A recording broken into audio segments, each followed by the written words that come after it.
Carney's front bench looks very familiar. Carney speaks to a couple of media outlets. We got a little story on Bill C-18 from our representative here in the Okanagan with Stephen Fear on Bill C-18. Election results still in progress, and Trump visits the Middle East. All that and more on the Really Big Show. Ian Burns joining us all the way from the nation's capital in Ottawa. I'm here in Kelowna, a little bit sopped in today. Still a beautiful day in the Okanagan. Got nice wet weather. The forest needed for sure, and so does the flora and the fauna. And how are you doing out there in the nation's capital? It's warm, that's for sure. It's about 25, but it's kind of there's quite a few clouds out there. Pretty cloudy. And we're back. But Like yeah, we it's were warm. off. We were off for a couple of days because our person behind the camera was off for a couple of days. So now we're back in the saddle, and I'm back from San Francisco. That was a great trip down to San Fran too. We'll talk about it if we have some time here as we move along in here. But let's get going right away with Carney's interview. He sat down there. He talked about what was going on. We got a clip. Let's play the clip first.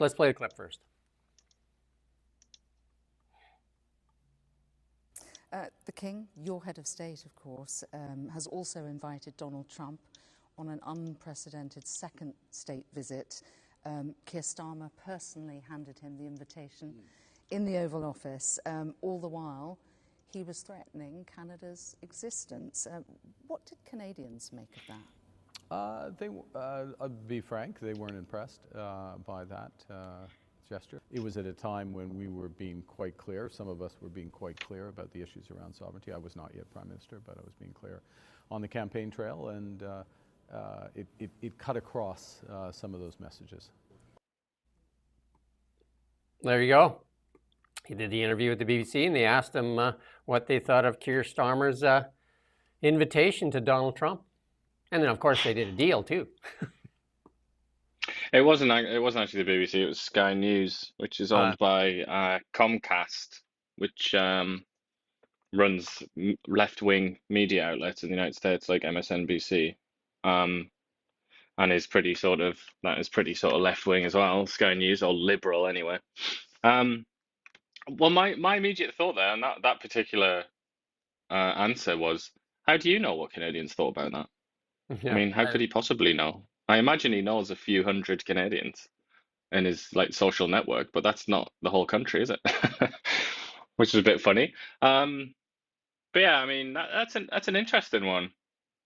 I guess he feels comfortable enough to express that. He would obviously not say something like that about Donald Trump or somebody big and scary, but he feels like he can do it with the British because they're soft and pliant. But yeah, interesting. I mean, it was interesting for me to watch this because she's, whoever she is, I don't even know who she is, but she's sort of the perfect embodiment of the stuck-up British interviewer and the style that they adopt. Quite insufferable. I thought she was actually quite poor as well as an interviewer, but she did have some of the British journalistic culture embedded in her technique there, and it's actually a lot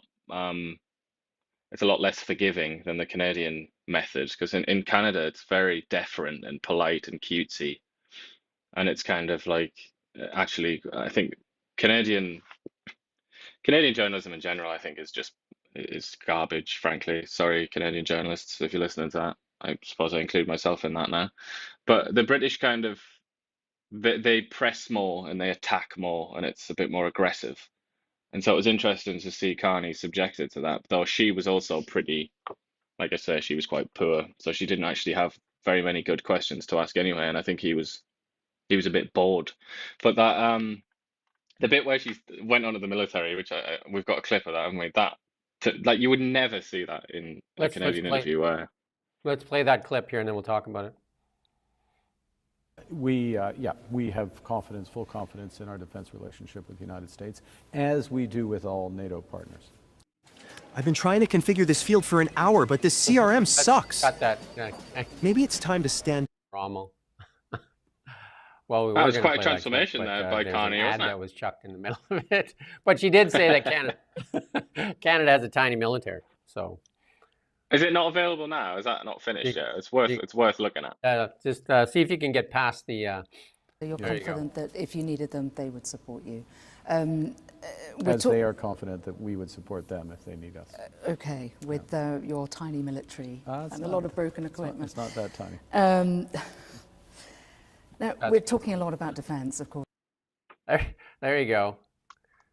That was, it's not that tiny. You could easily take that out of context, couldn't you? I mean, that's you and I have been talking about that forever. Our military is undermanned, and even our full complement is small comparatively. We have 76,000 or 77,000 is our full complement, and we're not even at 55,000. And like our Air Force is 40-year-old planes. We've got I think it's 2 submarines or 3 or 4 submarines, I think, but they're all bought in a UK garage sale. They're all diesel submarines. Yeah, and our military needs lots of work. But the protection of the North is done by the Americans. It's not done by, or you could say NATO, but it's not done by Canadian military. I mean, they're up there, but I mean, the nuclear warships and that up there and the submarines are American submarines.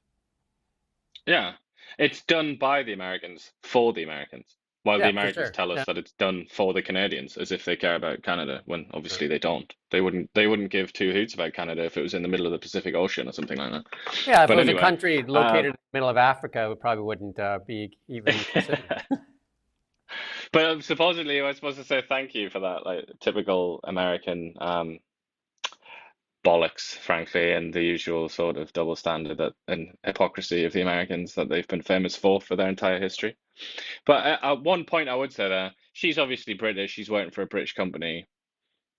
I mean, the British military is an absolute disgrace. It's a disgrace to the British people. It is the only thing that the British have that's even a little bit scary is, well, they've got an aircraft carrier, which doesn't really work, and they've got some more in the pipeline, which may or may not ever be built or ever work. And they've got some, sophisticated aircraft that they bought off the Americans and all that. But really, the only thing that the British have is nuclear weapons. They have the same system that the Americans use, the submarine system. But other than that, I mean, the British military, it's similar to Canada's. It's just been completely neglected for decades now. Really bad equipment, by and large, anyway. A racist Air Force hiring process that was recently exposed. The senior figures within the RAF, the Royal Air Force, had been intentionally denying and rejecting white male applicants to the RAF, and it's now a huge scandal that persists, where they're trying to figure out whether or not what to do about that disgraceful situation. And then the Navy, which is supposed to be, strong and mighty and all the rest of it. I mean, it's not even as good as Japan's. And Japan is theoretically anyway, it's supposed to be like a nation of pacifists that don't dare pick up a gun because of what happened in the Second World War. So I don't know. I mean, the British can't exactly talk with their trash military, but I suppose, in fairness, Canada's military is even worse than the British military. So there's that. Yeah, there's that. We got another clip here. Finally, Mark Carney sat down with Canadian media. He did an interview with CTV's Vassie Capellas, I'd say one of the best journalists in Canada. And she actually did a really good job in this interview, and she was a little tough on him, and he got a little arrogant. We're going to play a clip here. You yourself, your book Values, for example, which extensively talks about a reorientation of the market around the climate imperative. I think Canadians had been asking throughout the campaign, and now, is this Prime Minister Mark Carney of values, or is it the Prime Minister of the campaign? Are you going to build that pipeline if the consensus exists? First off, I've said repeatedly yes, first point. Secondly, that because I understand the need for that consensus, I'm a Prime Minister who can help create that consensus. You can't create a consensus on your own, but you have to drive processes that bring provinces along, bring the private sector in. Remember, I've got extensive experience. This is not just a concept to me.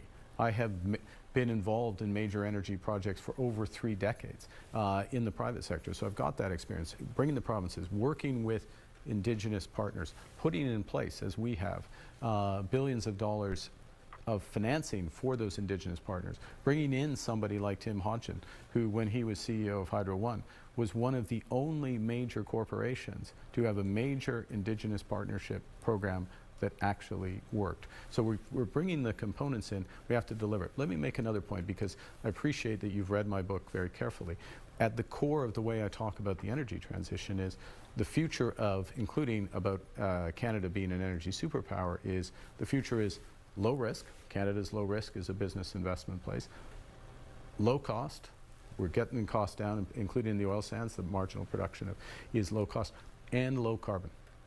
All three of those come together. We have the ingredients of all that. Let's get together and move on it. And it takes more than just one pipeline in order to accomplish. And I do understand that point, but I think, like, in your book, multiple occasions, for example, you talk about the merits of a carbon tax.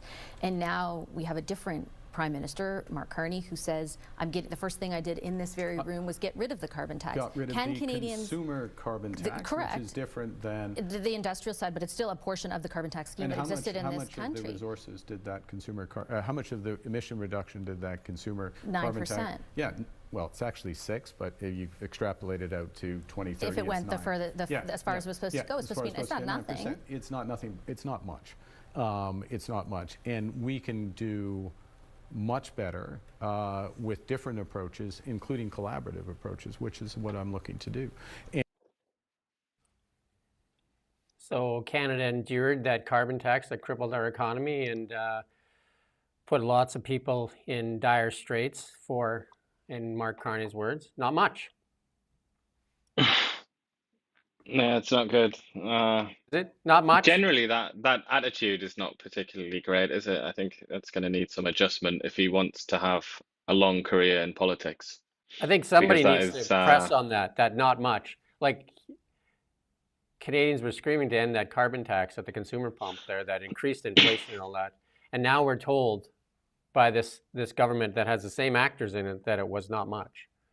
And that they're going to come up with a different carbon scheme that will amount to what? Yeah. And if you watch, I suggest people go watch this full interview.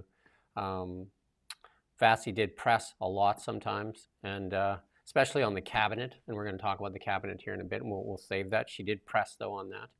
And well, we can just talk about the cabinet. Here's a video of the front row of that cabinet, well, the whole cabinet, but then take a look at the front row.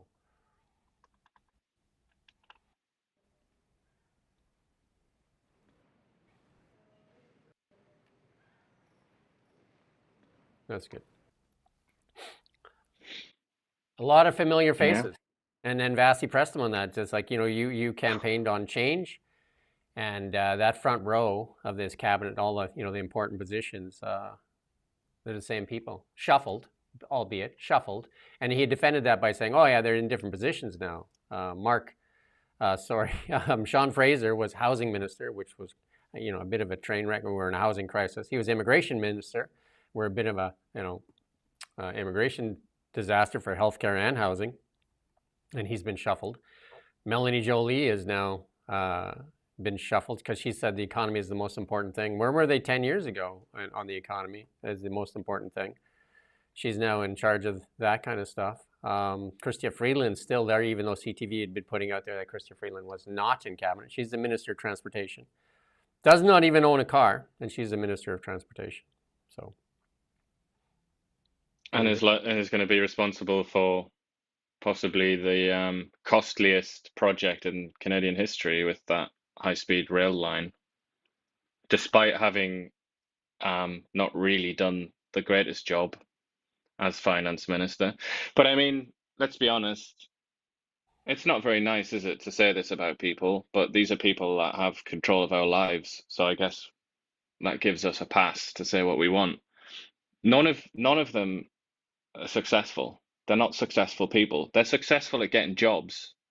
That's a kind of success, I guess. But they're not successful in terms of results, They haven't achieved anything. Even the saintly, glorious Anita Anand, who is worshipped by everybody within the Liberal government and the Liberal media, what has she achieved? What are Anita Anand's great achievements in life? I mean, I keep hearing about her job as with vaccine procurement during COVID. Was that a success? I mean, not by my reckoning, I don't think. Like, and champagne, like these people. I mean, it's harsh to say it. It really is quite a harsh thing to say about people who are like in midlife and they've devoted everything to politics. But they're failures. These are failures, except for Mark Carney, who, I mean, Mark Carney was quite successful in the first decade of this century as the Bank of Canada governor. He hasn't had many successes since then, but he's generally considered to have been successful in that. I mean, and I feel like I wouldn't say this if Carney didn't repeatedly say, "Look at all our experience. Look at my experience. Like we've done big things." And all. It's kind of like you keep pointing to your resume, and I just keep saying failure. There has to be, you have to have something to show for your time in office, you know? Not a single one of these ministers is really a success. And then he's brought people in, like the former mayor of Vancouver, and it's like, look, I'm poaching these great talents. Is he a success? I mean, not, and he's in charge of housing. Is housing in Vancouver, does that look good to anyone? Is that successful for anyone? Except maybe some people that have managed to sneak money out of the Chinese Communist Party's fingers and invest it in Vancouver, and now they've got a little $2 million nest egg. I mean, what on earth are we seeing here? And Mark Carney, something because since we've moved on now, that interview, the arrogance, the superciliousness, it's poison, I think. And we during election night when it was obvious that they'd won, the Liberals, I said this, like, he will become unpopular a lot quicker than you might expect. And I think it'll be this superciliousness that gets him into the realms of unpopularity. I mean, I can't even remember which interview it was, but in one of these interviews, he was asked a question and he responded with the word dynamism or dynamic, one of those words, and then there was a follow up, and then I think it was Vasi actually, wasn't it? He said, "But does this mean change? Does this mean you're going to change?" And he went, "I think you'll find the definition of the word dynamism is change. It means change." No, it doesn't. Dynamism doesn't mean change. That is not. Look at the etymology of that word. It means power. It means force. Hence dynamite. But there's Mark Carney, confident as you like, slapping somebody down with a falsehood, you know, with his own ignorance. That is going to rub people up the wrong way. I mean, obviously, as a word nerd, I'm sat there thinking, like, what are you doing? You just look ridiculous here. But eventually, he's going to do it on something that more people know about, and he's going to expose himself as not only arrogant but often ignorant, which is a terrible, terrible combination. She pressed him on the cabinet many, many times. So I advise people to go watch that. She pressed him many times and said, this does not look like change. It's the same people, the same failed policies, the same failures in those roles. Although they're shuffled, it's the same people that she listened to explain why the carbon tax was so important. And then Mark Carney in one sentence says, it wasn't important at all, that it had a small effect. These same people screamed about it and how it was so important to the Canadian and to the world that this carbon tax, that Canadians, Justin Trudeau said that it comes before paying your rent and buying groceries. Do you not remember him sitting down and saying, like, if you can't afford your rent and you can't afford your groceries, you really need to focus on climate change and the carbon tax as the thing that's going to save this planet. Well, she pressed him on that, didn't she? She's saying so many members of your cabinet. And even though you're saying you've got 24 new members, the real power in Canada is still held by Trudeau era ministers. Totally. It's Champagne, Fraser, Anita Anand, Melanie Joly, Stephen Guilbeault. I mean, to an extent, maybe slightly less so. He's been kind of demoted, but he's still obviously significant. This is all the Trudeau cabinet. Freeland. And not only that, but they all said how crucial the carbon tax was, while people were squealing in this country about cost of living, inability to buy food, and so on. And they kept on saying how important this was. And now Carney, like he was being pressed by Vasi Kapelista, and Carney's kind of, you know, he's in a difficult spot politically, but he's just trying to kind of like waffle his way out, turbo waffle his way out, and pretend that everything is different now. And it's a tricky position to be in. But yeah, there's no doubt that they all talked about the carbon tax, not only as like morally good and politically necessary and all the rest of it, but they talked about it in absurd terms about how it was necessary to have a carbon tax so that there wouldn't be wildfires in places like Kelowna. Just completely wrong, just scientifically illiterate nonsense. Yeah. Of the 38 cabinet ministers, 12 are from the GTA, the Greater Toronto Area, but he says that he has full representation across Canada. The only senior minister in there is the one that you just spoke about, is the Gregor Robertson, the housing minister. Yeah, not much, not really a lot to recommend himself, but Yeah. I don't know. He's And he's being hailed now as the savior of the housing crisis. So and then let's see if he can rescue it. we just put this uh, tweet out there by Mark Towie. 38 members, because Carney, when he was appointed prime minister, leader of the party, he had a smaller cabinet and said that he was going to run a smaller cabinet. And lo and behold, here we go with a larger cabinet. Cabinet comparisons, they're up there on the chart there for you. So he has built, a large cabinet. And then Andrew Coyne put it out there and shows the members of cabinet in comparison to other countries. And there's Canada again in the lead. What are the Swiss up to there? The Swiss are trimming it right back, aren't they? Yeah. I think that's because, but this is interesting though. But I think the reason for that is because Switzerland is a federation, isn't it? And the canton system, they're very independent, each one. So, I mean, does that sound familiar? It sounds like Canada, doesn't it? Which is obviously the same. It's very much a federal The, system. the thing about getting appointed as a minister, it comes with a bigger, fatter paycheck. And if you look at this is from Andrew. 29 minutes, 10 juniors, same old, maybe half a dozen with any real role or responsibility. So it's just more tax dollars being shelled out for this large cabinet, and maybe some patronage stuff. I don't know. Like, it seems, when he was talking about how he had a slim down cabinet, and then lo and behold, here we go. It's a big. It's big kind of one. hard to believe, isn't it? But a lot of it, it's not just patronage, as in rewarding people with money for having supported the boss. It's not just that. I think it's also kind of a lot of it is about, like, it's almost like communitarianism. It's like identitarianism, or whatever you want to say, because it's like they just invent these cabinet positions like Minister for Women and someone else. It's just they just make these ministries to pander to certain sections of the electorate. And I was watching CBC, and Rosie Barton, obviously, the queen of CBC. I'm pretty sure it was her, and it was her and the David Cochrane. They were talking about that exact job. I can't remember what the full title is. It's like Women and Equal Opportunities or something like that. And their only response to it in their universe was like, "Oh yeah, that makes total sense because lots of women really came out strongly for the Liberals." Like, okay, so let's make a ministry for them then, because they voted for us. But I mean, it's not just that. There's also there's like Minister for Prairies Economic Advancement and things like that. It's like, can the Minister of Finance not just do that? I mean, obviously, surely the Minister of Finance should do, or the Minister of Industry or something. Why do you have to like split it up into these things? And I think the reality is that it's because they want to appeal to those constituencies for the next election. So they want to say, oh, look, here's like the Minister of Prairies Economic Development. Put him on TV now. And that shows that we love the prairies. So vote for us, please. We did get Stephen Fuhr, a junior minister now, Minister of Procurement, I guess, right? And wouldn't the Department of Defense minister handle that? Of course. I mean, that's one of the main jobs of the defense minister, obviously. But there you go.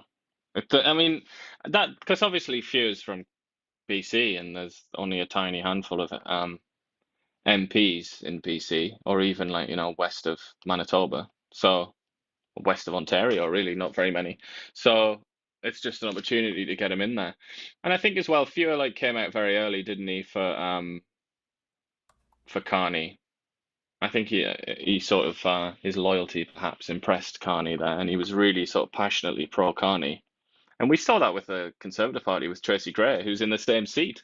She came out very early for Pierre Poilievre, and when he won that Conservative leadership election, she got a kind of an important job, didn't she, within the party? So I think there's a bit of sort of that going on, sort of personal loyalty. But Fewer does actually have military experience as well, doesn't he? And I guess He does. that probably is something that I think that will go down well with the public. Well, why not give him that it's actually somebody who might know what he's talking about, why not has a give him job, rather than some opportunist nobody, which is what most of them are. why not give him the real job then, the defense minister job? Yeah, probably because he's not that in on the. He's not that close to the heart of power, perhaps, and he's been out of it for 6 years or whatever, is it? Yeah, 6 years. I don't know. I think jobs like that don't just go to somebody that's just been elected, just sort of come back to Parliament. I feel like they tend to give it to someone that's been around a long time, like a stalwart. And there you go. We got a clip here from Stephen Guilbeault, Alberta's best friend. He's got something to say. So let's play this clip here. Premier Smith says that she's still concerned that you're part of cabinet and also the new selection of Mr. Buzyn for the environment minister. She says it's too close of a tie to you. What do you say in response to that? I think we will have to agree to disagree with Premier Smith. We think that protecting the environment, fighting climate change is important. Lots of Canadians believe that as well. It was a central element of our platform, and we will make good on our commitments. The Prime Minister last night on TV seemed to open the door to potentially changing the emissions cap or the IAA to get projects built. What do you think of what he said? Well, these are important conversations that we will need to have in the coming weeks. Premier Smith is saying that you're anti-pipeline still. What do you say in response to her concerns just broadly about the cabinet, and how do you deal with national unity? How do you address that right now?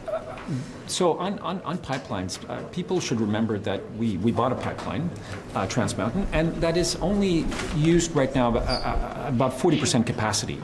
So I think before we start talking about building an entire new pipeline, maybe we should maximize the use of existing infrastructure. And the Canadian Energy Regulator, as well as the International Energy Agency, are telling us that probably by 2028, 2029, demand for oil will peak globally, and it will also peak in Canada. So as far as I know, there are no investors right now, there are no companies that are saying that they want to build an east-west pipeline. And as you know, these things are built by companies, not governments. Are you against the... There you go. It's hard to be spoken to, which is in effect what that was. That was Guilbeault speaking to us, the Canadian sort of electorate there. It's hard to be spoken to like that, isn't it? As if you're an absolute moron, as if you are possibly the stupidest person on the planet. That's what I felt like there when Guilbeault was addressing me via the medium of cameras. Because when he says things like, oh, there's nobody interested in building a pipeline in Canada, so, you know, they have to be interested. Why aren't they interested, Steve? Would you like to answer that? It's not because oil isn't profitable. It's because of regulations that you put in place that made it impossible to build pipelines. Like, just be honest. Be honest with people. Again, I feel there's nothing that I find anyway. Certain people, there's nothing that will upset them more than being treated like a moron, and that's certainly what I think he was doing there. The big thing, we just watched an interview with the Prime Minister, Mark Carney, with Vasi Kapelas, and saying he will build a pipeline. Several moments later, here's Stephen Guilbeault, the one that is, like led this carbon tax thing, saying that nobody even wants a pipeline, so why would we build a pipeline? Well, he's also on about peak oil. How many times? Yeah. I'm not a greybeard necessarily. I can't tell you the amount of times that I've read massive articles in the Financial Times, The Economist, New York Times, whatever, telling me that peak oil is around the corner, and they're always wrong. So I mean, look, if you want to dodge something, this is the glorious advantage of being in government. If you want to avoid doing something that you really don't want to do, like Stephen Guilbeault doesn't want to develop Canada's natural resources, there are so many ways you can do it. It's like that you've got so many options. And this is what I said, and you said before the election, when Carney was talking about not pipelines, but he was talking about natural resources. It's not so much about saying, oh yeah, I want to export more and I want to build up our natural resources. It's not so much about that. It's more like, how willing are you to go to the mattresses, as they say, on this? How willing are you to keep fighting this in court and upsetting all kinds of environmental activists, upsetting maybe even like entire provinces like Quebec and BC? Like, how committed to this are you? Because there will inevitably be 100 or more obstacles put in the place of any government that tries to develop Canada's natural resources. So, I mean, they're kind of laughing, aren't they? That they have so many options and so many excuses. It's like if you the position that the Liberals are in, that some say that they're in, which is that they hate natural resources or they hate oil and gas, let's say, but they don't want the public to know that, so they don't want to say it clearly.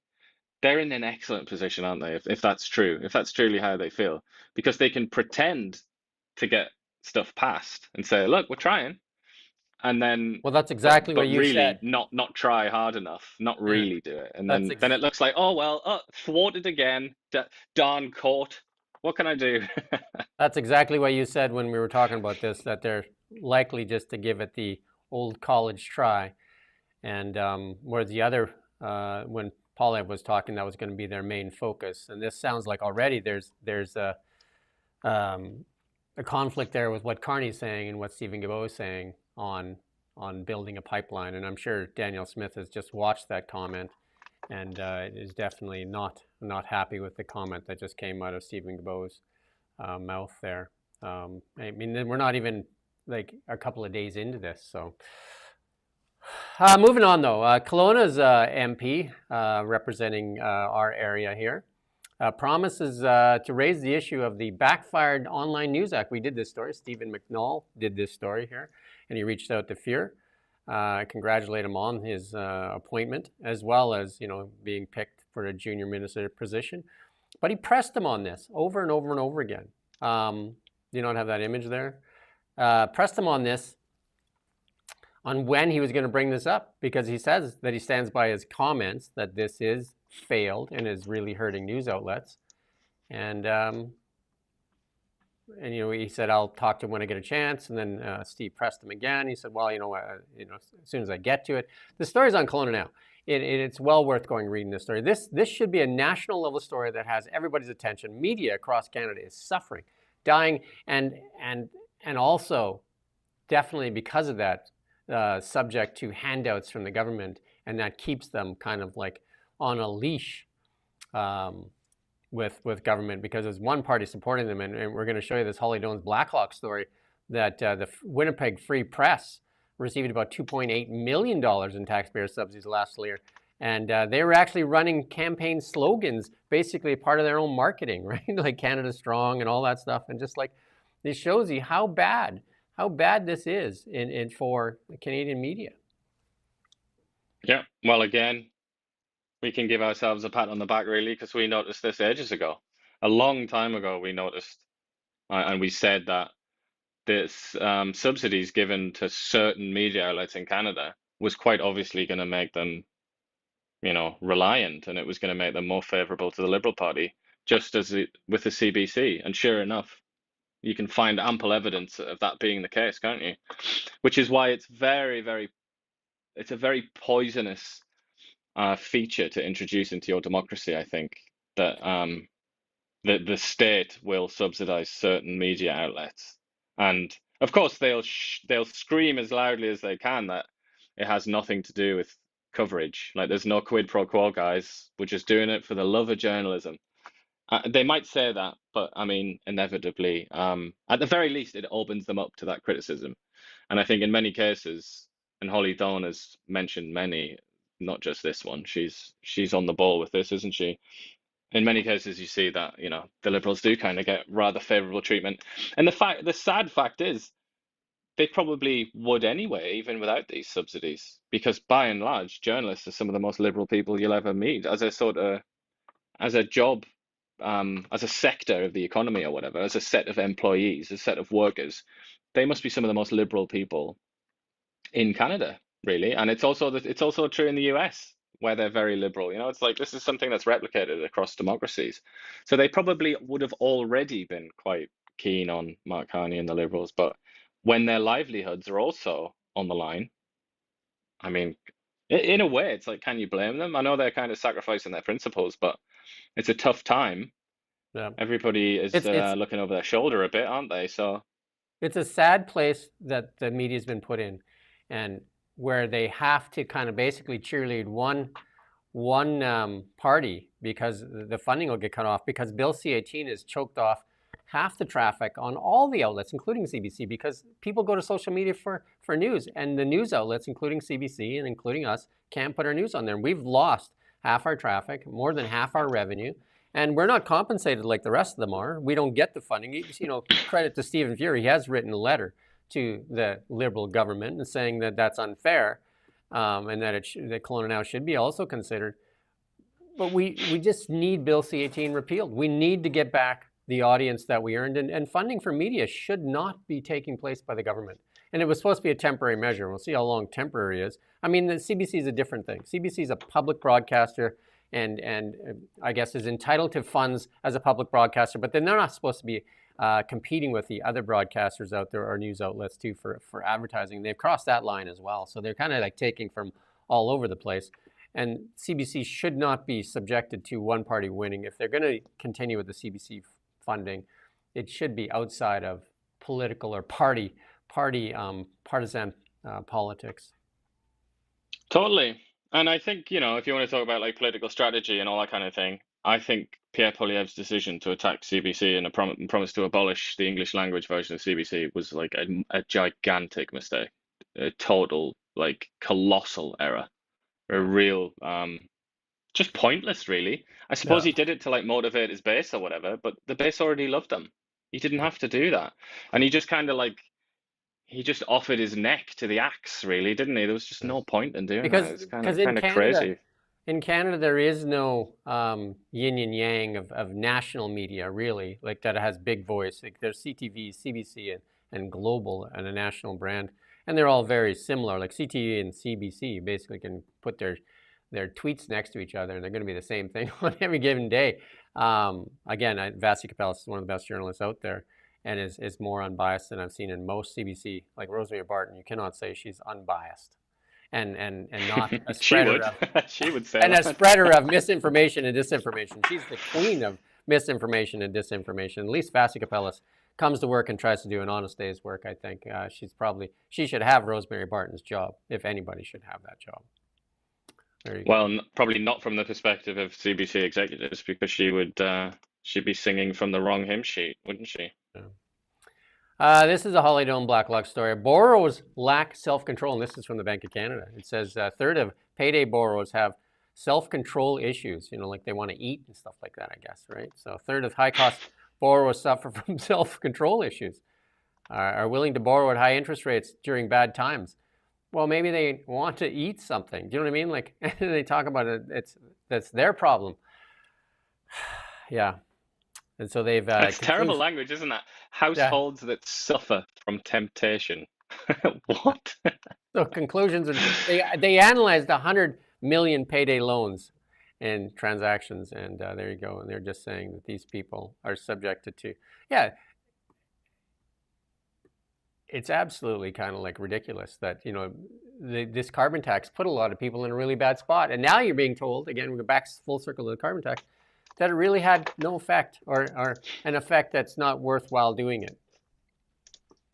I think it's even broader than just the carbon tax. It's the biggest one for me, and the one that I always try and bring up in discussions of Canadian economics, is the GDP per capita, you know, which is ultimately a combination of immigration growth, completely, like, wildly out of sync with the Canadian economy. Like, way too many people, given that the Canadian economy was effectively stagnant.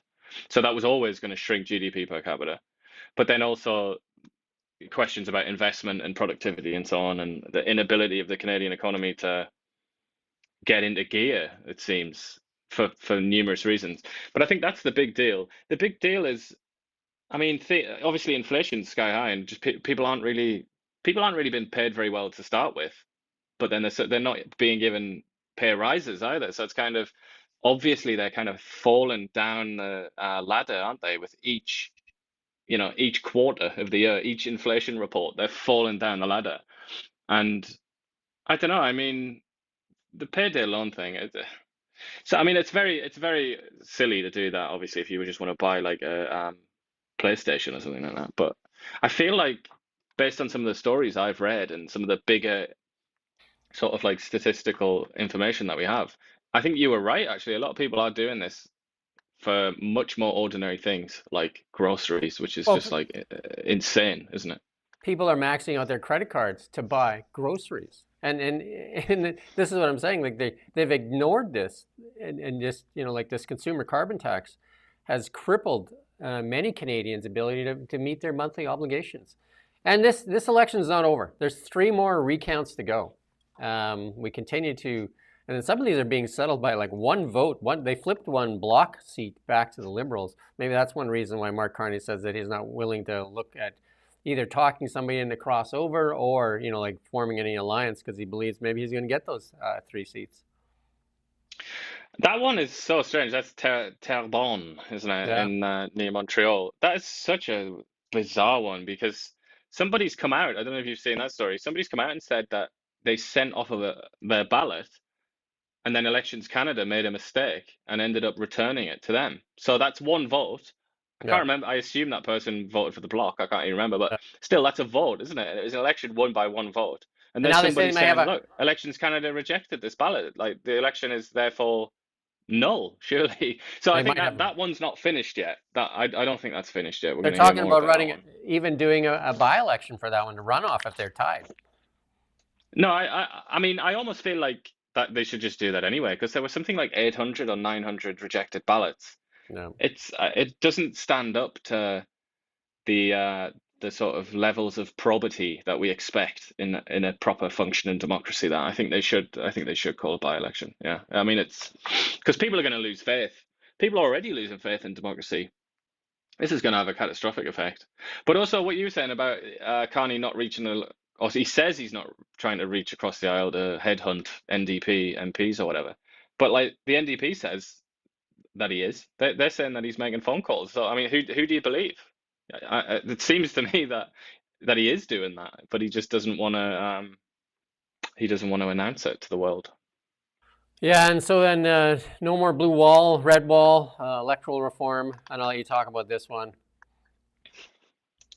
Well, they've done what they often do in Canadian journalism. I'm sorry to say, my brethren in Canadian journalism, but they've just like called up a couple of professors and let them speak, and then written a story about it as if that's news. I mean, you might as well just go to the University of Alberta's publications tab and just read that. I mean, but anyway, it's a University of Alberta professor, at least that's one of them, who comes out and says if there was proportional representation, then you would have like Saskatchewan and Alberta on like just if you looked at the election map, it would be lots of orange and red, not just all blue as it is now. And he goes on and says like, they won like a third of the vote in Alberta, but I can't remember what the percentage is. They only won like 15% of the seats, or less, or something like that. But this is theoretical. We don't know if that's the case, because if it was proportional representation, the voters would know that. Voters aren't stupid. They would know it was proportional representation. They might not vote for the same party, so that might not happen. It might not be the case. Like everybody knows, everybody's been in a situation where they've lived in a seat in a riding where one party is just guaranteed to win.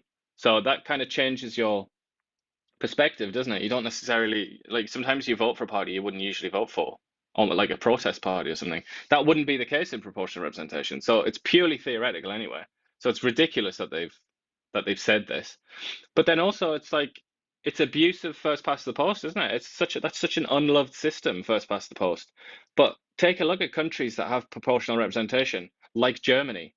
Germany is a sort of catastrophically dysfunctional country on the political level. They still don't have a government, really. They had an election ages ago. It's like, and they have to make these alliances with their ideological opponents. So right now in Germany, you've got the main Conservative Party in alliance with the main Socialist Party or left-wing party. What's the point of that? What's the point of having a government made up of like completely opposing forces? It's not going to go in any direction, is it? You can't make any sort of decision.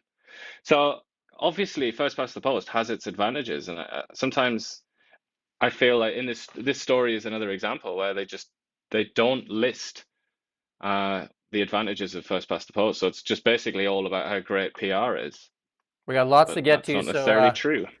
we got lots to get to, so we're going to kind of quicken the pace here. Mark Carney going to Rome to the inaugural mass for His Holiness Pope Leo the 14th. So there you go. And he is His Holiness because Mark Carney's a Catholic, so he gets to mix business and pleasure together. And Donald Trump went to the Middle East, and he had a big welcome there in Saudi Arabia. The crown prince himself went out to meet Donald Trump at the airplane, and they had the horses, the Arabian stallions, guiding in his motorcade as he arrived at the palace there. Lots of big names at this investor conference in Saudi Arabia, and Saudi Arabia committed to spending $600 billion, and they've also said that they're going to get it to $1 trillion in those conferences, and lots of big names there. Alex Karp there from Palantir, Jensen Huang from NVIDIA, Elon Musk from Tesla and SpaceX, and they were all showing off their products at this conference. Lots of good stuff. If you get a chance to go and read some of that stuff, it's well worth your time, or watch some of this stuff. There was some big stuff happening there. And then it sounds like there's a deal that was made with Syria there today as well, and as he continues on his tour in the Middle East there. That is the biggest news, I reckon. Syria is led by a former jihadist who's in charge of an Al-Qaeda-aligned terrorist group who just managed to pull off a coup in Syria about 6 months ago. They've already been seen, their soldiers have been seen committing pogroms against religious minorities. And Donald waves in, calls this guy attractive, and says he's going to lift all sanctions off him. So just yet more American inconsistency and American betrayal of principles, which you should be familiar with by now. He also extended an olive branch to Iran and said that you have two choices. Stop pursuing a nuclear weapon, or face the wrath of America as well. So he said, but he wants Iran to build, and so again, it's well worth listening to what was going on there. And what they've done in Saudi Arabia over the past couple decades is nothing short of, like, from a building perspective. They built the whole city, I think it was in 180 days. They had 40,000 workers in it. Well worth going to watch. Some of the stuff they built in Abu Dhabi and stuff like that is just bloody incredible. It's amazing. I mean, it's similar to China. It really is quite remarkable what you can do if there are no rules, and all that matters is what the big man says. Well, you know what I mean? In an authoritarian country. I was just in California. I spent a week down in California in the Silicon Valley, Palo Alto, Cupertino, and all those things, and I went to the headquarters of all the, most of the Mag 7 companies. And the roadway system down there in California is top notch. Like, I mean, they have reflectors in all the lanes. It's all brand new pavement, and it's just absolutely amazing. And when I drove back from Calgary to Kelowna, we don't even have lines painted on the roadway. Like, I mean, it's actually dangerous. There's no, you can't see visible lines, like on whether you can pass, when you can't pass. And again, Canada's Trans-Canada Highway, the #1 highway in Canada, is not 4 lanes all the way across Canada. It's still a treacherous road there between Kelowna and Calgary and many parts of it. Yeah, and it's inexcusable. I mean, like I was saying, whenever that was, a couple of days ago, well, I can't remember when it was now, but the fact that it's also single lanes in parts of the prairie provinces, I mean, what on earth is that about? It's not like it'd be hard to build extra lanes there. And in Chrystia Freeland's own words, the Liberal government spent the last 10 years virtue signaling and on identity politics. Not building roads, because remember Stephen Guilbeault said that the Canadian government will spend no more money on building roads. Well, that's evident, because we don't even paint the lines. Like, that's actually dangerous for people, not having lines painted on the road there, because some people don't know when they can pass and can't pass. It's inexcusable. And here we are in Canada, and they talk about, Mark Carney is now saying Canada's going to be the leader in the G7. Donald Trump, in his, we're past 100 days now, has committed from large companies over $8 trillion of investment in the United States. And that's not showing you what other people are doing. And we've talked about this many times on this show. There's a giant sucking sound in Canada, and that's capital fleeing Canada because of the regulation, the high taxation, and the uncertainty. And it's going to the United States because of lower taxation, and it's being attracted there for lower taxation and less regulation. Yeah. Oh, I mean, just the possible. You're not going to want to go to a country where you just can't do things, are you? I mean, that's something that my sad homeland suffers from as well. It's like, why would you go into a jurisdiction or whatever, a country where you just can't build anything? You try and get going, and it's like a million lawsuits and loads of different interest groups who come and harass you and try and stop you doing what you want to do. And then if the government is also hostile, the sort of all the federal government or whatever, central government, then there's just no point. You might as well just go, you might as well go somewhere like UAE, like you're saying, because then at least you'll be able to do what you want to do. I recommend people, if they go to California, to go in that San Francisco Bay Area there, in the Silicon Valley area, and just look at these large companies: Google, Apple, Tesla, Meta, and just take a look at their just the hubs that are around there, and it's just. I mean, those are some of the most powerful companies in the world, and they're all attracted to that area. And Texas is becoming something similar to that now too, with SpaceX and a lot of Tesla there too.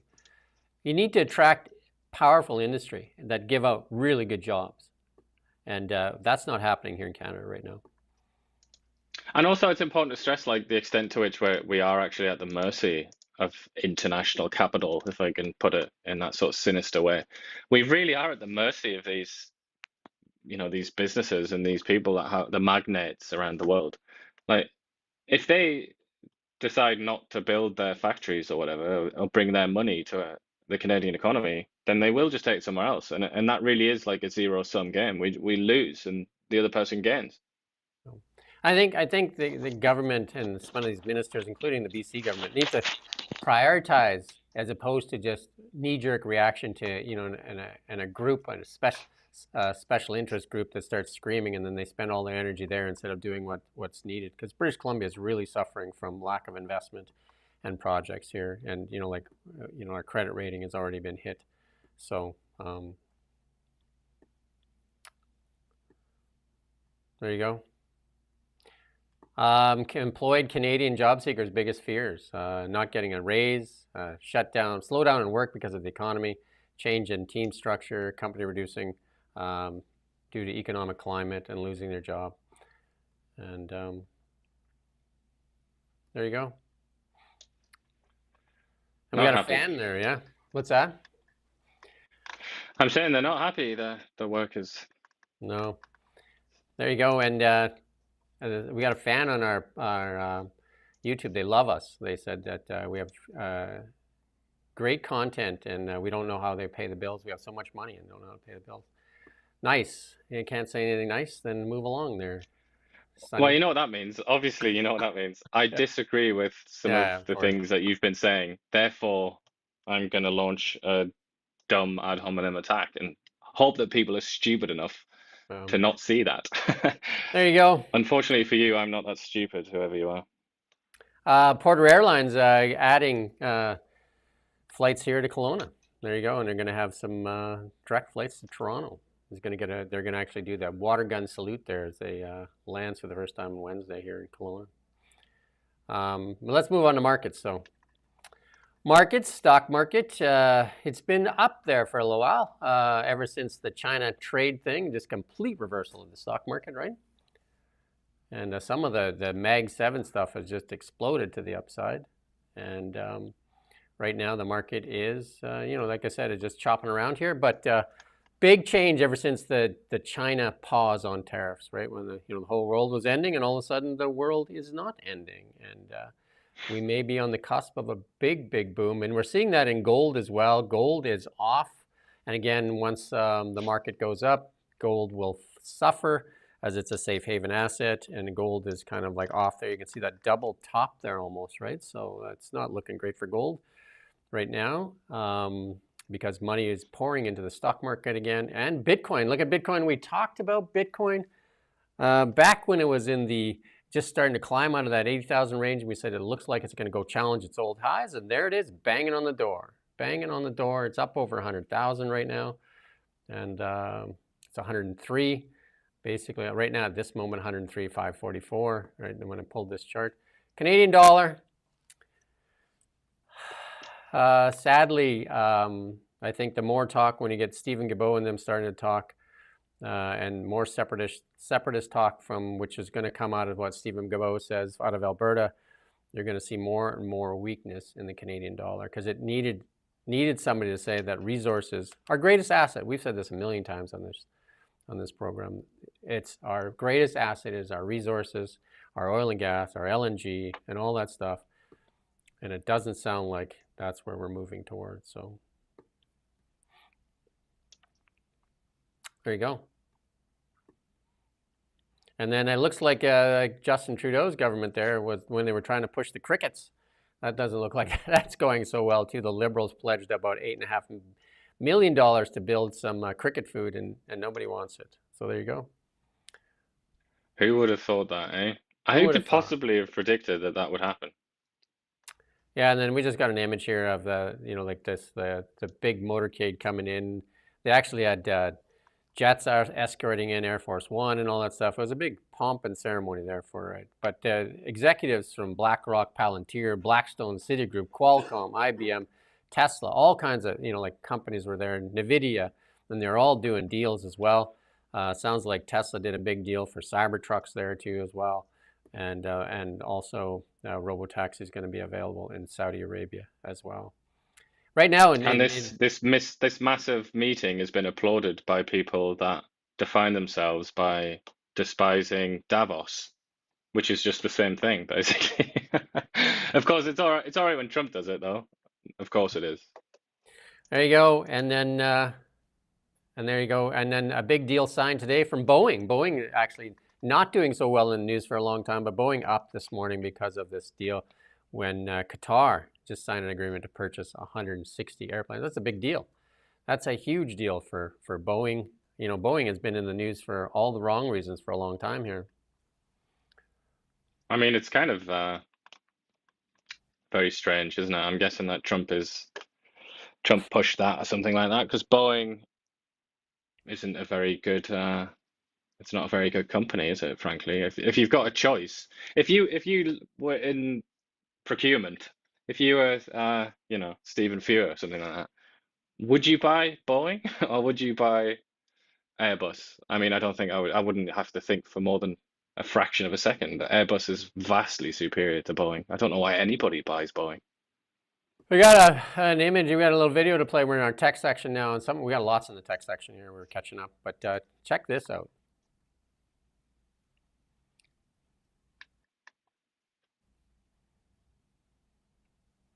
That's good. There you go.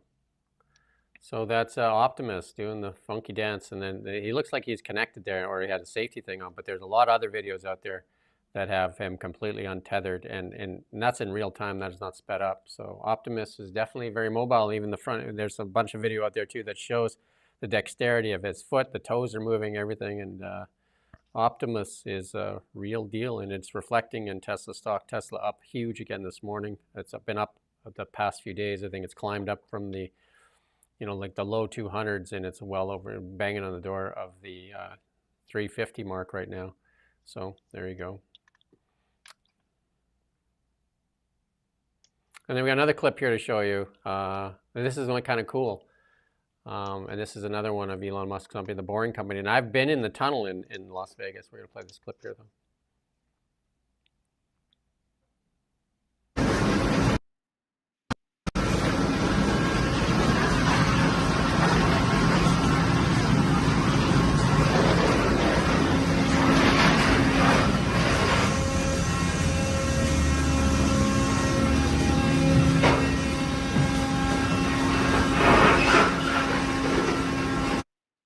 There you go. So this is just like an autonomous drill that actually goes and builds roadways underneath the surface. And like I said, I've been in the Las Vegas one, the Loop, and they actually extended that now. That the Loop now runs out to the airport, so you can actually use the Boring Tunnel to get from the Las Vegas airport to downtown Las Vegas to the convention centers and that. Pretty wild. And Europe has not been, Europe has used this as well. They've cut through mountains instead of going up and around mountains. They've cut through mountains with similar type technology. And under the sea, under the English Channel. Under the Sea, there was a movie, wasn't there, Under the Sea? There you go. We got another clip here for you. And this one's kind of wild. We'll talk about it as soon as we play it. Or that's not working? It was a robot that's fighting fire. We had a clip there, but it's not working. There's a robot fighting fire. And then Tesla put out this tweet saying that it's coming in June, supposedly with the robotaxi network, your Tesla will be able to earn you money. So you can actually send your car to work, and maybe you don't have to go to work. So there you go. I was actually talking to a doctor. Here's a personal story. I was actually talking to a doctor, and he said one of the patients said that he's too stressed out to go to work because he's scared that he's not going to find a parking space. Well, this solves it. Hey, this solves it right here. You don't need a parking space. The car can drop you off, and you can have less stress when you get to work. It would be superb, that, wouldn't it? But also, I mean, it's the safety aspect is what I like the most, I think. And also the time, like freeing up time to do other things. It would be pretty great. And here you go. This is the motorcade being escorted by Cybertrucks here in Qatar. I'm going to play that clip.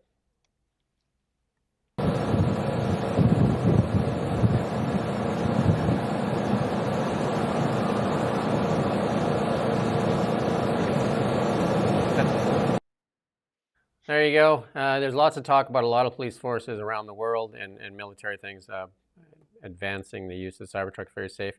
When I was in California, I did go to the Tesla factory, the Fremont factory, and I did end up taking a Cybertruck out for a drive as well. I thought my wife would hate it, but she absolutely loved it. And she drove it, and it's crazy. Yeah, pretty wild. There you go. Cybertrucks all over the world. And we were there for a longevity conference. We were there to see Peter Diamandis talk about longevity and health. And this AI here that's coming up predicts your biological age and cancer outcomes from face scan. AI is going to do so much in longevity. It's crazy. With your face scan, it uses deep learning to scan facial features and calculate your biological age, which reflects how fast someone is aging internally as opposed to just their chronological age. There you go. And it actually tells you, we'll be able to tell you what your outcome would be if you're facing a life-threatening illness. How about that? That's crazy. Very, very cool. Yeah, so when we were at that conference, so much information was shared. I mean, we could probably do a whole show on what I learned at that conference. But hey, here's the big tip for everybody that's listening, even the person that is trashing us. If you listen to this, maybe it'll help save your life. 90% of your longevity and your health, like health span is better than lifespan, health span, is controlled by three main factors. You want to guess what they are? Diet, level of exercise, and neurological cognitive stimulation. Sleep. Yeah, so diet, all right, sleep. exercise, and sleep. There you go. Those three things you have within your control. But a lot of the questions in the audience were, okay, like what else? Because they don't want to, they were, like some of them were very overweight and that didn't want to put in the work for the exercise or the diet, and they just wanted something more magical. There is something, isn't there? It's called Ozempic. Yeah, and it has a lot of side effects that are maybe not so magical. But there you go. Microsoft's going to lay off. I keep hearing how one of its side effects is apparently longevity. Ironically, it's like somehow some wonder drug that cures everything.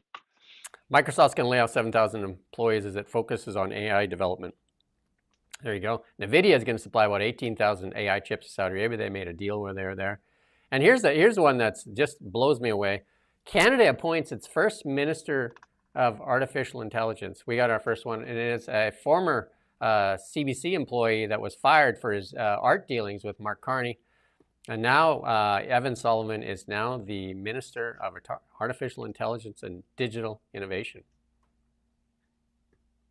There you go. The minister or the person heading up AI in the United States is a former AI guy that sold a tech company for well over billions of dollars, and that's his experience. Not sure what Evan Solomon's is in the AI world. Evan Solomon now, in a few years' time, he can say, look, I've got experience in this kind of thing. I was Minister of Artificial Intelligence. Yeah, what have you done? Exactly. Maybe he can do more art dealings. There you go.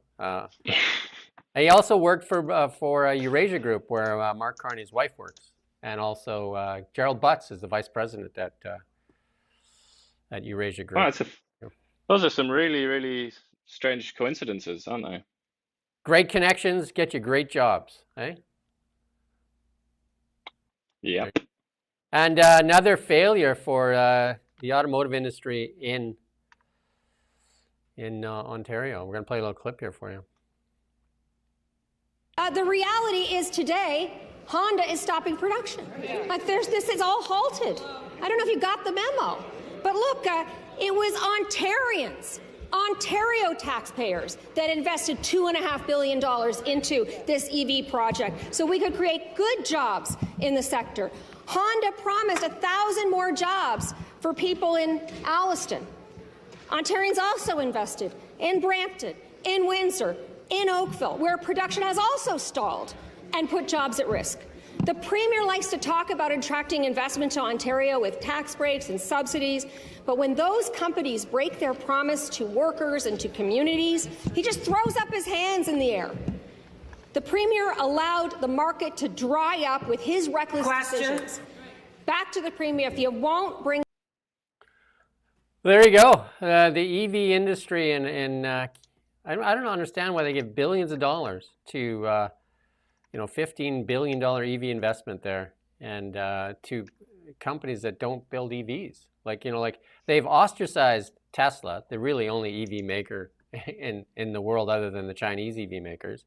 They basically demonized Tesla, and Northvolt went bankrupt. Honda shelved that EV project. Stellantis halted production and shifted jobs to Illinois, and there you go. And then also Honda has moved CRV production to the United States.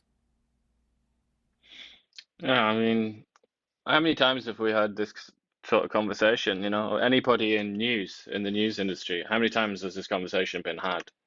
Where it's just like, as sure as the sun will rise and set, either a provincial or the federal government will give billions of dollars to some massive corporation, and then that money will go nowhere, and the corporation will say, "Whoops, see ya." Well, Apparently this is not going to work anymore. Doug Ford says that he's going to hold them accountable. I mean, that's Doug Ford's personality, isn't it? That's his political persona, and that's what he's. But I can't help but say and think that his political sort of reputation has taken a hit from this Honda one, because that was huge amounts of money, and he just him and Champagne, they promoted that like it was like the king was in town. It was just like the greatest thing that's ever happened, and then obviously it's fallen to pieces now, so it kind of makes him look a little bit silly. Obviously Champagne doesn't make him look silly, he just gets a promotion. And we've said this a million times, we'll say it one more time: unless the Canadians, our Liberal government, drops the EV mandate, there will be no auto industry in Canada. But that remains to be seen. And then in the United States, the head of the EPA says they will roll back the start-stop mandates on new cars. I'm not a fan of that. I was actually in California and I drove a gas car, because I usually drive an electric car. I drove a gas car that did that stop-start thing, and the lights are long in California, and it's hot, and the air conditioner actually stops working. You get that smell, when the air conditioner kind of like stops working or freezes up, and it gets really hot and muggy in the car all of a sudden, because the air conditioner, there's no pump to run, so obviously the air conditioner quits. They should shut the air conditioner off, and it's better off than pumping out this humid air out of there. And so that's stopping in the United States, but I'm sure that'll continue here. You must have that in your new CRV, the stop-start thing. It kind of, goes, but it goes to like EV mode, I think, at that point. It goes to the hybrid battery mode. But I guess if you're at a light for ages, then the battery, because the charge doesn't last very long each time. So yeah, you would probably have to do it. Yeah, but it's just another example, isn't it, of these? It's almost like they handed climate change, like the climate change portfolio, whatever that signifies, whatever that means. They handed that to like the pettiest sort of HR personalities that they could find. And they said, all right, go on, just go and make life as miserable as possible in the tiniest, pettiest ways, and justify it by saying that the planet's going to melt if they don't do it. So then we lose plastic straws, the grocery bag fiasco that continues to make life miserable. Yeah. And things like this, the carbon tax, none of it did anything whatsoever to help the planet or to reverse the effects of climate So change or slow the heating of the planet. Obviously, didn't do anything, but just made you miserable. So I was in California, like I said, and I went to Starbucks to get my coffee. And here in Canada now, you go to Starbucks and you can't get a stopper anymore. You can't get that plastic stopper. They give you a piece of glue, basically. They stick this glue on top there because who doesn't need more glue, right? You have a paper straw for some glue, and then you get the stopper covered in glue. California, one of the supposedly the greenest, cleanest areas. You know, they got the biggest loss. Guess what I got at the drive-through? Double cup, without even asking for it. Every time I went there, double cup and a plastic stopper. Every grocery store I went to, plastic bags, and I'd say half the times I ate out in the restaurant there, there was plastic straws versus paper straws, and we were there for six days. Guess how many days I went to convince my wife to go to In-N-Out Burger. I already guessed 6, didn't I? But I wasn't right. Yeah, five, because we got in late that first night. So yeah, so 5 days. If you haven't ever had an In-N-Out Burger, they are definitely, and the price is reasonable as well. I actually found a lot of the prices to be fairly reasonable in the United States, and some of the shopping was like still with the exchange was better than what we have here in Canada, which is just blows me away how that could be. Right, so Yeah. actually they had an inflation number that I watched on CNN because they didn't like that.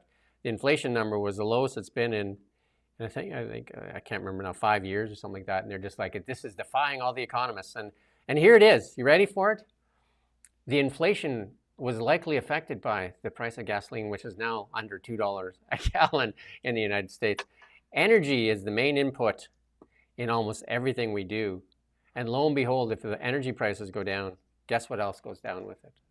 The cost of everything. So there you go. Well, we're going to see soon, aren't we, the effect of getting rid of the carbon tax on inflation. I imagine it's going to be quite big. There the you first go. full month.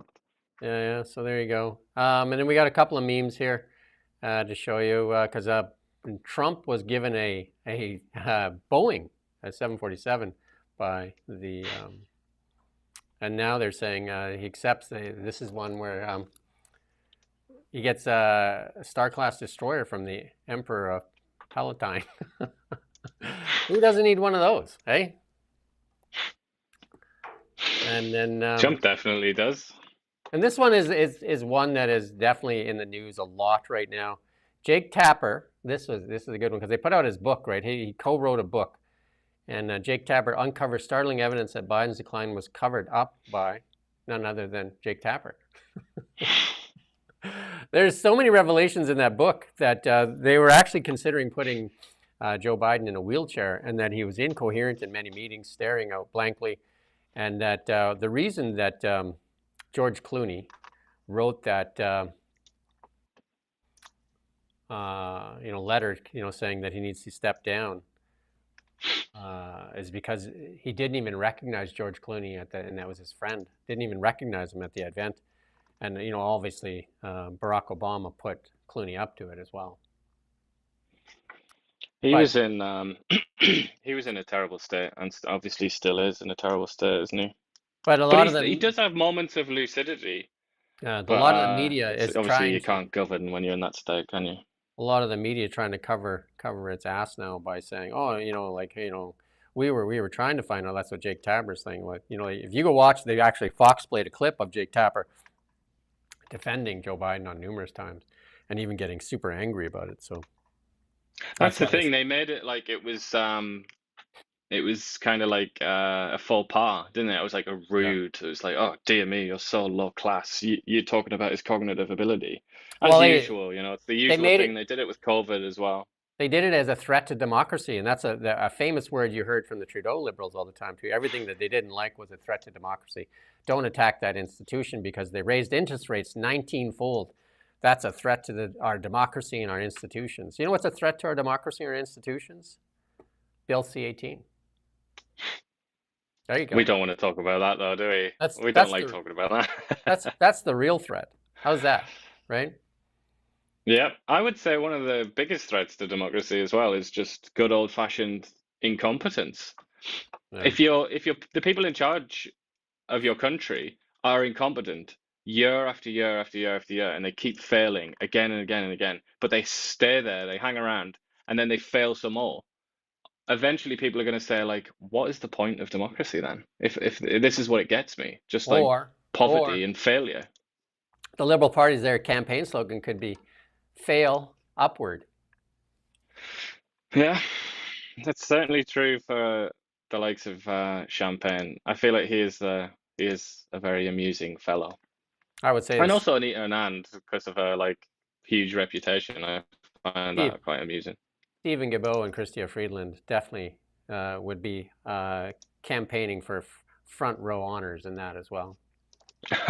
Yeah, definitely Chrystia Freeland. That's one I sometimes forget her. I don't know how.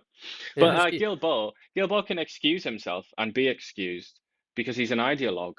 He's an activist, you know. Activists don't have to play within the rules of like actually succeeding at things and having results because the religion is more important than the results. So okay, I get it. I get it with him. It's based on faith. But that's not true for Chrystia Freeland. Chrystia Freeland is not like a religious maniac, is she?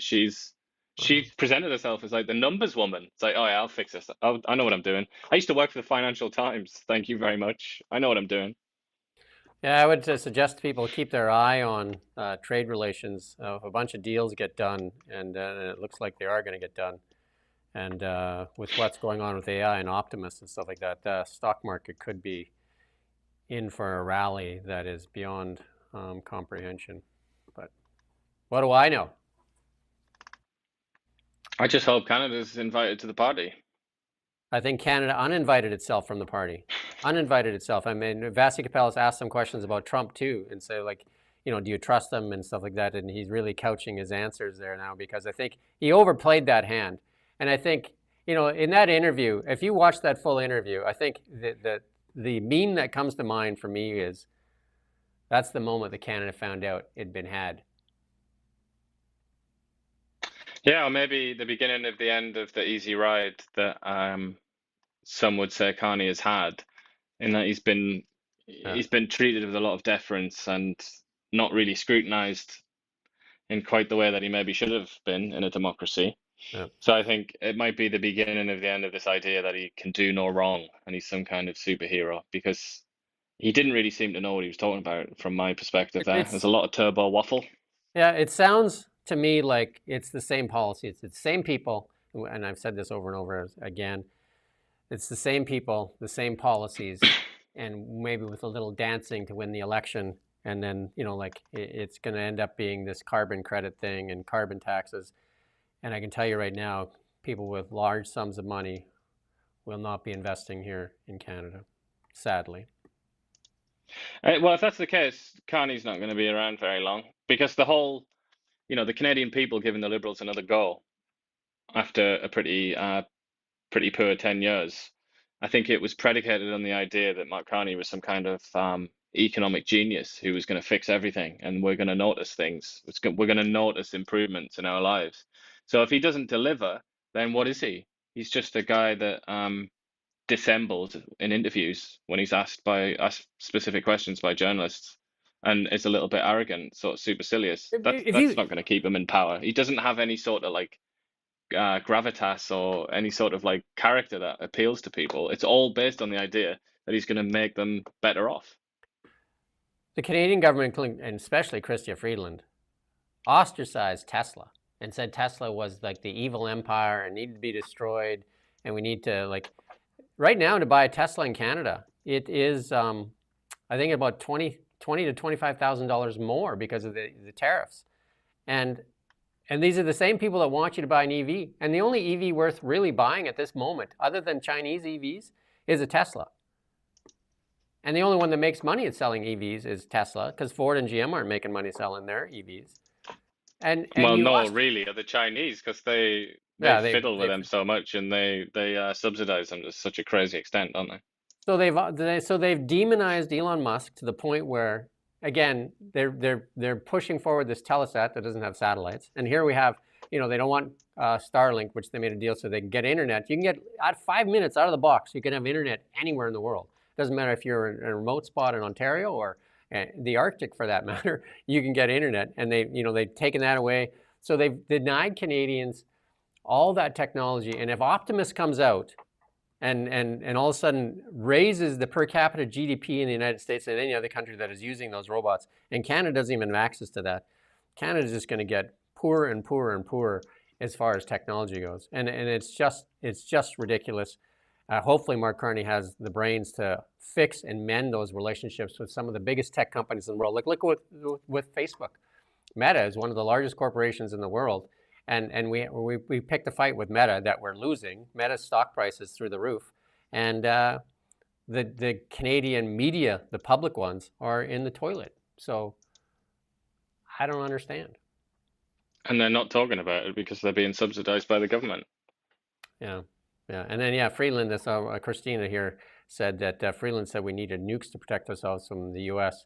And also, she said that she talked to a 4-year-old and there'll be tanks rolling in the streets. And it's just such craziness. And if you were one of those people that got sucked into that, it's time for you to use your common sense and maybe even take a look at what's happening in the United States with the media when they covered up for Joe Biden. We're having the same thing happen here, where the media definitely has not been honest with Canadians. There you go. We're honest with you, though, because we don't get any money. So we're so honest that Chrystia Freeland listens to us because she wants to know the truth. She wants to know the truth. She doesn't even own a car, and she's the Minister of Transportation. Go figure. Well, don't think she knows how to drive a car, does she? She tends to go a little bit too fast. There you go. Maybe she needs a Tesla. Anyway, that's our show for today. We'll be back tomorrow at 9 a.m. And then we'll see you tomorrow. And have a great day. And stay safe out there. We don't just report the news. We live here too. We're your neighbors, bringing you stories that matter to all of us. No government funding, no outside influence. Kelowna Now, local, independent. News you can trust.